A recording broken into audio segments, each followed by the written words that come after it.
오늘도 하나님의 은혜와 사랑과 평강, 주님이 주시는 능력과 기적이 우리 든든한 교회와 이 말씀을 듣는 모든 분들에게 함께 하시기를 진심으로 축원드립니다.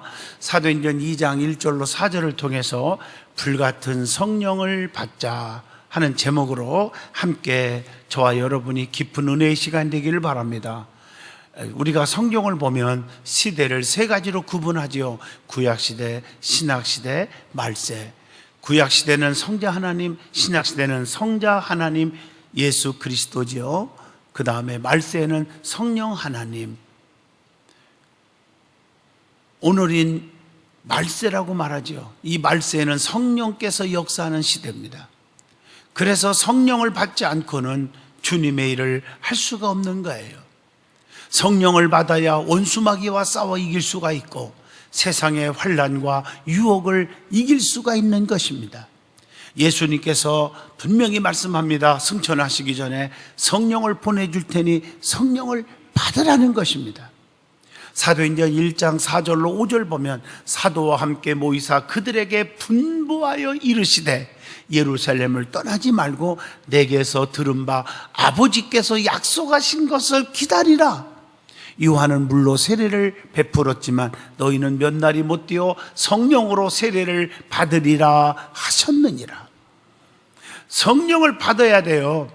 성령을 받으면 권능이 와요. 권능. 사도행전 1장 8절 오직 성령이 너희에게 임하시면 너희가 권능을 받고 예루살렘과 온 유대와 사마리아와 땅끝까지 이르러 내 증인이 되리라 하시니라. 이 권능이라는 것은 세상을 이기고 마귀를 이기고 환난과 시험을 물리치고 질병에서 고침을 받고 모든 문제가 해결되는 기적의 역사가 반드시 일어나는 것입니다. 그러므로 성령을 받아서 힘있게 일하는 저와 여러분이 될 수 있기를 바라는 것입니다. 우리의 힘으로는 할 수 있는 것이 아무것도 없습니다. 이런 고백을 하는 사람은 겸손한 자입니다. 그런데 이런 고백이 없는 사람들은 교만한 자라고 말합니다. 분명히 스가랴 4장 6절에 말씀합니다. 그가 내게 대답하여 이르시되 여호와께서 스룹바벨에게 하신 말씀이 이러하니라. 만군의 여호와께서 말씀하시되 이는 힘으로 되지 아니하며 능으로 되지 아니하며 오직 나의 영으로 즉 나의 힘으로 되느니라. 특별히 성령을 불로 표현하고 있습니다. 그래서 오늘은 불같은 성령을 받자 하는 제목을 정해본 것입니다. 자, 그러면 성령을 분명히 받아야 되는데 성령을 받으면 우리에게 반드시 유익한 것이 있다는 것입니다. 로마서 8장 26절을 보시면 이와 같이 성령도 우리의 연약함을 도우시나니 우리는 마땅히 기도할 바를 알지 못하나 오직 성령이 말할 수 없는 탄식으로 우리를 위하여 친히 간구하시느니라. 우리가 뭐가 필요한지 지혜가 부족하고 믿음이 부족해서 알 수 없는 것까지도 하나님 우리를 너무 사랑하사 성령을 통해서 대신 간구케 하셔서 우리의 필요한 것을 채워주시는, 응답 주시는 역사가 일어난다는 것입니다. 그래서 로마서 8장 26절 그 말씀이 성령님은 우리의 연약함을 도우신다는 것입니다. 우리는 너무너무 약하지만 능력 주시는 자 안에서 강하게 된다는 것입니다. 빌립보 4장 13절에 내게 능력 주시는 자 안에서 내가 모든 것을 할 수 있느니라. 성령님은 우리의 연약함을 이해하시고 동정하신다고 히브리서 9장 28절을 통해서도 말씀하고 계십니다. 성령님만이 우리의 속사람을 능력으로 강건하게 하실 수 있음을 에베소 3장 16절 그의 영광의 풍성함을 따라서 그의 성령으로 말미암아 너의 속사람을 능력으로 강건하게 하시오며 이렇게 기록되어 있어요. 뿐만 아니라 예수님은 우리의 연약함을 친히 담당하기 위하여 이 땅에 세상에 오셨다고 마태복음 8장 17절에 말씀하고 계십니다. 그리고 성령님은 우리를 위해서 친히 간구하신다는 것입니다. 성도들의 눈물의 기도, 뜨거운 간절한 기도는 항상 성령 안에서 이루어지는 겁니다. 에베소 6장 18절 보시면 모든 기도와 간구를 하되 항상 성령 안에서 기도하고 이를 위하여 깨어 구하기를 항상 힘쓰며 여러 성도를 위하여 구하라. 여러분 아무리 기도해도 응답이 없음을 아시잖아요. 왜 그렇습니까? 성령 충만하지 않기 때문입니다. 성령 충만한 기도는 다 응답을 받아요. 그래서 성령 충만은 곧 말씀 충만, 곧 예수 충만이에요. 내 안에 주님이 계셔야 돼요. 네 말이 내 안에 거하고 내 말이 너희 안에 거하면 너희는 무엇이든지 구하라. 그리하면 다 이루리라. 내 안에 성령 충만하지 않기 때문에 아무리 울부짖어 기도해도 응답이 나타나지 않는 거예요. 그래서 신앙생활은 이론적으로 신앙생활하지 말라는 거예요. 체험적인 성령의 충만한 신앙생활을 하시면 기도하기만 하면 다 응답을 받는 것입니다. 그래서 마태복음 20장 22절에 보면 우리의 힘으로는 마땅히 구할 것을 깨달을 수가 없어요. 성령님만이 우리의 모든 것을 깨우치고 가르쳐 주신다는 것입니다. 요한복음 14장 26절을 한번 같이 보겠습니다. 보혜사 곧 아버지께서 내 이름으로 보내실 성령, 그가 너희에게 모든 것을 가르치고 내가 너희에게 말한 모든 것을 생각나게 하리라. 이렇게 기록되어 있어요. 뿐만 아니라 성령님은 우리가 하나님의 자녀가 됨을 증거하고 있다고 했어요. 로마서 8장 16절의 말씀입니다. 왜냐하면 요한복음 15장 26절을 통해서 보면 진리의 영은 그리스도를 증거하고 그의 자녀를 증거한다고 했어요. 로마서 8장 15절에 보면 우리는 종의 영을 받지 아니하고 양자의 영을 받았으므로 우리는 아바 아버지라고 부르게 되어 있잖아요. 하나님이 우리에게 인치시고 보증으로 성령을 주셨어요. 고린도후서 1장 22절 보면 그가 또한 우리에게 인치시고 보증으로 우리의 마음에 성령을 주셨느니라. 하나님의 말씀입니다. 그러면 성령 충만 받아야 되는데 어떻게 해야 성령을 받을 수가 있습니까? 성령 충만한 성령의 인도를 받는 비결이 뭘까요?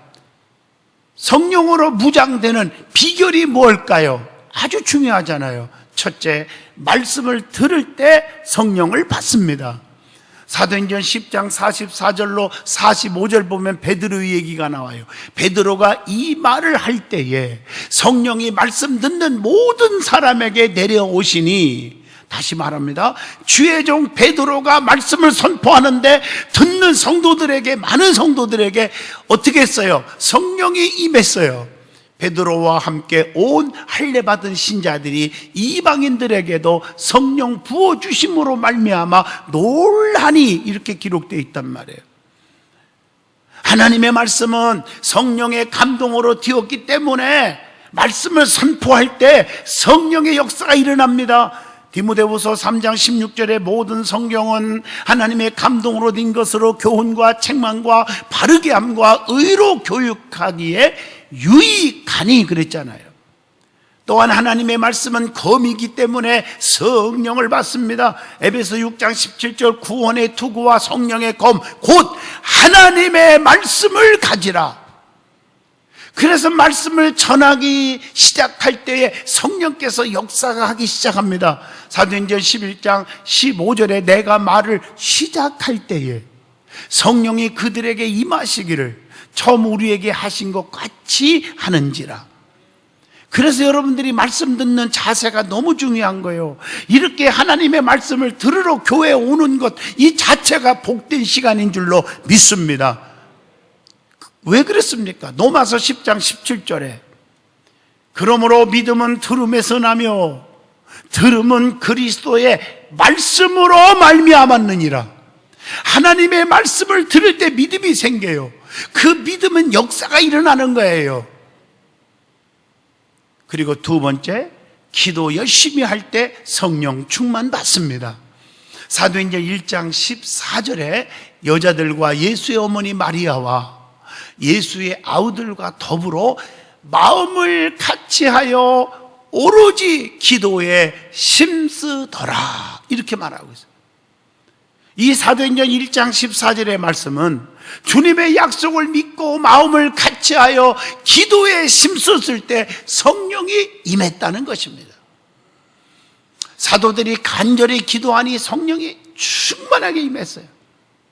여러분, 사도행전 4장 31절 보시면 함께 보십니다.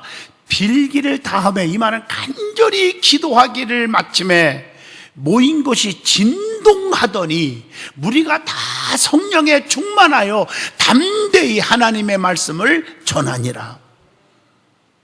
세 번째, 안수받을 때 성령이 임합니다. 사도행전 8장 17절 보면 이에 두 사도가 즉 주의 종들이 그들에게 안수하니 성령을 받은지라 그랬단 말이에요.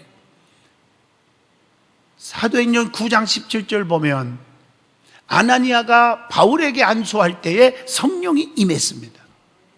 바울이 에베소 교회에서 안수했더니 성령이 임했다고 사도행전 19장 6절에도 말씀하고 계십니다. 이 안수는 저는 성경적으로 보면, 또 부흥회를 인도하러 다니면서 체험적인 차원에서 보면 세 가지 역사가 일어나더라고요. 첫째가 축복의 안수입니다. 주의 종이 축복을 하면 축복이 나타나요. 신명기 21장 5절 말씀에 의해서. 그리고 성령과 은사의 안수가 있죠. 간절히 기도할 때 은사가 나타나요. 막 입에서 방언이 터져나오고 막 또 은사가 나타나기 시작하는데 지혜가 생기고 능력이 나타나고 그러는 거예요. 그 다음에 병든 자가 일어나는 기적이 일어나요. 병든 자에게 손을 얹은 즉 나으리라 그랬단 말이에요. 참 신기한 일이 생기죠. 그래서 하나님께서 주의 종에게 능력을 주어서 기도하게 하시는 거예요. 그런데 이걸 잘못 이용해서 여기저기 돌아다니면서 사이비 집단인지 이단인지도 구별을 못하고 이상한 소리만 다니면 주의 종 몰래 살살살살 이 살살이들이 있어요. 그 내가 이름을 살살이들이라고 명령을 합니다. 그 사람들은. 근데 잘 되는 게 없어요. 남 잘못되고 영이 다 이상해져 버리고 조심하셔야 합니다. 또 네 번째, 회개하여 죄사함을 받을 때 성령이 임하는 거예요. 사도행전 2장 38절 보세요. 베드로가 이르되 너희가 회개하여 각각 예수 그리스도의 이름으로 세례를 받고 죄사함을 받으라. 그리하면 성령의 선물을 받으리니. 우리가 깨끗한 심령에 귀한 선물을 주는 거 아닙니까? 사도행전 2장 38절 말씀이 그 말씀이에요.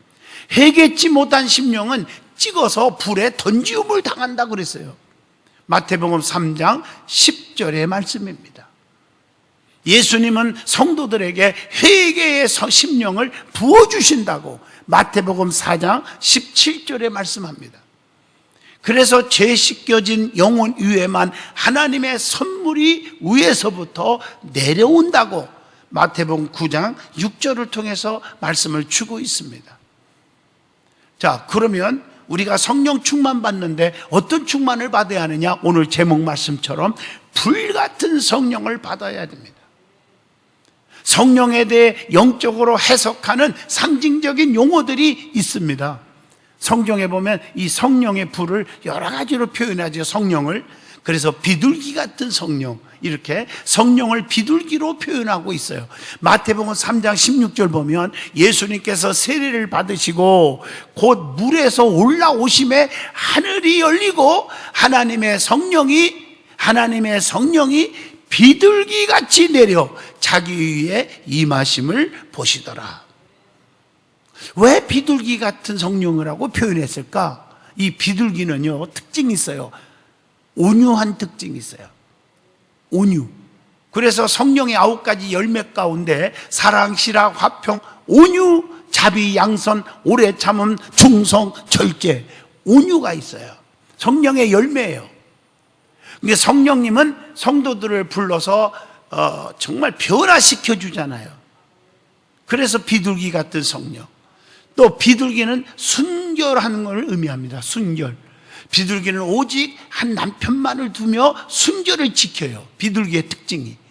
다시 말하면 성령 충만 받은 성도는 예수 신랑만 사랑하고 곁눈질하지 않고 주님을 사랑하는 신실하고 순결을 지켜야 한다는 거죠. 그래서 성경에 보면 다니엘 보세요. 사자굴 속에 들어갈 줄 알면서도 기도를 멈추지 않잖아. 사드락과 메섹과 아벳느고 7배나 뜨거운 불문불 속에 집어 던질 줄 알면서도 배신하지 않잖아요. 느부갓네살 왕 금신상 앞에 절하지 않잖아요. 바로 그겁니다. 우리는 오직 주님만 사랑하는 성도가 되기를 바랍니다. 그게 성령 충만한 사람이에요. 그리고 비둘기는 모이기를 좋아합니다. 혼자 다니는 법이 없어요. 비둘기는. 성령의 역사는 모이게 한다는 거예요. 오늘 본문 1절을 보시면 오순절 날이 이미 이름에 그들이 다 같이 한 곳에 모였더니, 모일 때 역사가 일어납니다. 성령의 역사는 흩어짐이 아니라 하나 되게 하는 데 있습니다. 그래서 사도행전 2장 46절에 보면 날마다 마음을 같이하여 성전에 모이기를 힘쓰고, 모이는 데 힘써요. 순전한 마음으로 음식을 나눠 먹었다고 나오고 있습니다. 악령의 역사는 따로따로 놀게 하고 흩어지게 합니다. 비둘기는 싸우기를 또한 싫어합니다. 그게 비둘기의 특징이래요. 안 싸워요. 성령 받은 자는 절대로 다투지 않습니다. 인내합니다. 그리고 비둘기는 결실이 많아요. 비둘기는요, 잘 보세요. 달마다 새끼를 가져요. 성령 받은 사람은 많은 사람을 주께로 인도해요. 영혼을 구원해요. 사도행전 5장 42절 보세요. 그들이 날마다 성전에 있든지 집에 있든지 예수는 그리스도라고 가르치기와 전도하기를 그치지 아니하니라 그랬어요. 그 다음에 비둘기로 왜 표현했을까? 비둘기는 희생의 제물이 됩니다. 우리가 구약 성경에 보면 비둘기를 잡아서 하나님 앞에 제사를 드리잖아요. 성령 받은 자는 주님을 위해서, 교회를 위해서 헌신적인 제물이 되는 거예요. 하나님의 미랄이 되어지는 것입니다. 그 다음에 성령을 이제는 또 기름으로 표현한 적이 있어요. 기름. 사도행전 10장 38절 보면 예수에게 성령과 능력을 기름 붓듯 하셨음에, 이렇게 기름 붓듯, 이렇게 기름이라고 표현했어요. 이 기름은 원동력 있는 에너지입니다. 성령은 끝까지 우리를 인도하시는 거예요. 그리고 기름은 아주 반짝반짝 빛나게 합니다. 기름으로 닦을수록 윤이 나게 하여 새 것으로 만들어내잖아요. 또 기름은 소독하는 힘이 있어요. 올리브유 아시죠? 올리브유는 상처를 치료하고 병균을 죽이는 역할도 합니다. 성령님은 우리의 영혼의 상처를 치료합니다. 모든 괴로움을 없애는 힘이 있습니다. 그리고 기름은 상하지 않게도 합니다. 그래서 기름은 아무리 오래 있어도 썩지 않는 것입니다. 성령님은 변함이 없습니다. 우리의 삶을 썩지 않게 하고 믿음을 변하지 않게 하는 것입니다. 그리고 성령을 물 같은 성령, 물로 표현한 적이 있습니다. 물은 목마른 자에게 기쁨과 참 만족을 줍니다. 성령님은 영원히 목마르지 않는 생수인 줄로 믿습니다. 물이 없으면 죽듯이 성령이 없는 인간의 결국은 사망입니다. 물은 낮은 곳으로 흐르지요. 성령은 날마다 겸손한 자에게 임할 줄로 믿습니다.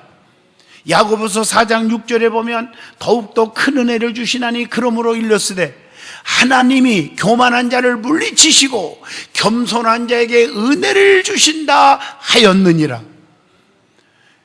그리고 물은요, 더러운 때를 다 씻어줍니다. 우리의 죄의 때를 다 씻어줍니다. 우리의 피를 깨끗하게 하고 돌이키게 합니다. 그리고 물은 한 군데로 모이는 일을 합니다. 성령님은 성도를 하나 되게 하시는 줄로 믿습니다. 그리고 성령을 불 같다고 표현하고 있습니다. 불 같은 성령. 사도행전 2장 3절에 보면 마치 불의 혀같이 갈라지는 것이 있어 불로 표현했어요. 불 같은 성령에 대해서 한번 찾아보겠습니다. 성경에 나오는 불은요, 항상 두 가지를 생각해야 돼요. 하나는 행악자들이 가는 멸망의 곳을 불로 표현했어요. 지옥불. 그것은 마태복음 25장 41절 보면요, 저주받은 자들이 들어가는 마귀를 위해서 예비된 곳입니다. 마태복음 22장 13절 보면 어두운 곳을 또 불로 표현할 수도 있어요. 그래서 누가복음 16장 24절을 표현한다면 고통스러운 곳이다 이렇게 말하죠. 마태복음 8장 12절에 보면 아주 슬피 우는 곳이다. 누가복음 16장 26절 어디를 갈 수가 없어, 피할 수 없는 곳이다. 그래서 마태복음 3장 12절에는 꺼지지 않는 불이다 이렇게 말하고 있어요. 자, 그러나 대부분이 성경에 나오는 불은 좋은 의미로서 써 있을 때가 많습니다. 그래서 저와 여러분에게 오늘 이 불이 해당될 줄로 믿습니다. 좋은 의미에서 불. 자, 불은 공력을 밝혀냅니다. 고린도전서 3장 13절로 15절입니다. 그리고 본문 4절에 보면 불은 새롭게 한다고 그랬어요. 성숙한 그리스도인으로 만들어내는 게 불이에요. 사도행전 4장 19절입니다. 그래서 성경에 불이 있는 곳에 기적이 있고 축복이 있고 역사가 일어났어요. 자, 출애굽기 3장 1절에 보면 호레산 떨기나무 불 가운데서 모세가 사명받고 하나님 만나요.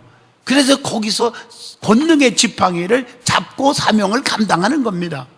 그래서 그 불 가운데서 만났고 불의 역사를 체험했고, 그래서 모세는 가는 곳마다 홍해바다를 육지같이 갈르지요, 반석에서 샘물 터져 나오게 하시죠, 막 불기둥과 구름기둥으로 보호받고 인도받고 지킴을 받죠, 오랑캐들을 때려 부숴버리죠. 이런 역사가 일어났어요. 오늘 본문 사도행전 2장 1절로 4절 말씀도 그 말씀이에요. 오순절 마가다락방에 기도하다가 120명이 성령의 불을 받았다는 겁니다. 불이어같이 갈라지는 성령이 임했다고 그랬잖아요. 또 열왕기상 18장 38절에 보면 엘리야가 가멜산에서 바알의 신과 싸워서 불의 응답이 있었어요. 불이 막 내려와서, 하늘에서 불이 내려와서 모든 재물을 태워 올림으로 바알의 선지자, 아세라신 믿는 선지자들, 마귀 사탄들, 주의 종을 괴롭히고 하나님의 백성을 괴롭히는 자들을 전부 다 기손 시냇가에 모아놔서 다 쳐 죽였다고 성경에 나와요. 승리의 역사, 하나님의 역사, 하나님의 승리. 그래서 이 불의 역사가 좋은 거예요. 불의 역사가 무엇이라고 말할 수 있습니까? 불의 특징을 한번 설명하면, 첫째가 불은 뜨거운 거예요. 불 속에 들어가면 안 뜨겁다는 사람 아무도 없어요. 뜨거운 거예요. 성령 받으면 우리의 심령이 뜨거워지는 거예요. 그래서 너무 뜨거워서 견딜 수가 없어서 그냥 전도하지 않고는 견딜 수 없고, 기도하지 않고는 견딜 수 없고, 봉사하지 않고는, 전도하지 않고는 견딜 수 없는 열심 있는 성도가 되는 것입니다. 이 사람이 성령 충만한 사람이라는 거예요. 그리고 불은 태우는 일을 합니다. 성령은 우리의 그 속의 죄악을 다 태워버려요. 우리의 병마를 다 태워버려요. 귀신, 사탄, 마귀들을 다 태워버려요. 그래서 깨끗하게 하시는 거예요. 마태복음 8장 3절입니다. 그리고 불의 특징은요, 위로 올라갑니다. 불은 위로 올라가요. 성령 받으면요, 천국의 소망을 바라보고 천국의 것을 추구합니다. 땅의 것을 추구하지 않아요. 땅의 것 가지고 만족해 하지 않습니다. 내가 권력을 많이 가졌다, 명예를 얻었다, 돈을 많이 벌었다, 내가 무슨 지식을 많이 가졌다 해서 자랑하지 않습니다. 하늘의 것을 자랑합니다. 하늘의 것을 추구합니다. 불은 위로 올라가듯이 성도를 하나님께서 또한 머리되게 하십니다. 엄지되게 하신다는 거예요. 그 다음에 불은 어둠을 밝히고 길을 보여줍니다. 성령님은 진리 가운데로 인도하신다고 하는 요한복음 14장 26절의 말씀을 기억하게 하십니다. 그리고 여러분, 불은 연단을 의미하죠. 성령님은 우리의 영혼을 연단하여 더러운 찌꺼기와 죄악성을 걸러내고 순전한 인격으로 만들어내는 일을 합니다. 또한 불은 녹이는 일을 합니다. 쓰레기 같은 새 조각도 불 속에 집어넣으면 싹 녹여서 새롭게 만들어내잖아요. 천한 그릇이 귀한 그릇으로, 작은 그릇이 큰 그릇으로, 쓸모없는 그릇이 쓸모있는 그릇으로 만들어내잖아요. 그래서 사도행전 4장 19절에 보면 불만 붙으면 나약한 자가 담대해지는 거예요. 누가복음 24장 32절, 슬픔의 사람이 희망을 갖게 됩니다. 고린도후서 5장 17절 보면요, 누구든지 그리스도 안에 있으면 새로운 피조물이라, 이전 것은 지나갔으니 보라 새 것이 되었도다. 잘못된 관습을 다 버리고 새로워지는 것입니다. 또한 불은 생명력이 있어서 번져나갑니다. 성령 받으면 지경이 넓혀지고 축복을 받을 줄로 믿습니다. 그리고 이 불꽃을 보면요, 막 움직여요. 마치 춤을 추는 것 같아요. 저도 많이 연구해 봤어요. 성령 받은 민족은, 성령 받은 성도는 춤추는 성도, 춤추는 민족으로 좋은 일을 자꾸 만들어냅니다. 그리고요, 불이 활활 잘 타오르는 불은요, 없는 게 있어요. 뭐가 없을까? 연기가 없어요. 잘 안 타는 불에서 연기가 나요. 자, 타오르면 연기가 없어져요.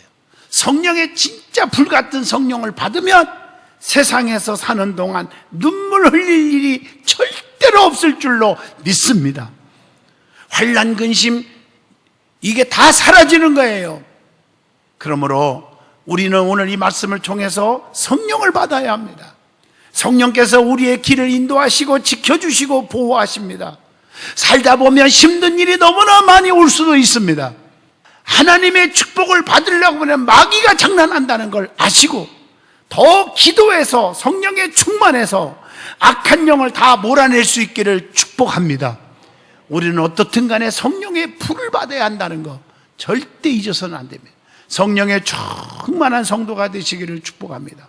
기도합니다. 거룩하신 하나님 감사합니다. 우리가 성령의 충만함을 받기를 원합니다. 내 힘으로 살지 않고 성령님의 인도함을 받기를 원합니다. 주여, 성령으로 거듭나게 하여 주시옵소서. 변화되게 하여 주시옵소서. 이론적이고 지적으로 왔다 갔다 하는 그런 성도가 아니라 성령으로 거듭나고 천국을 소유하는 믿음의 식구들이 다 되게 하여 주시옵소서. 예수님 이름으로 기도하옵나이다. 아멘.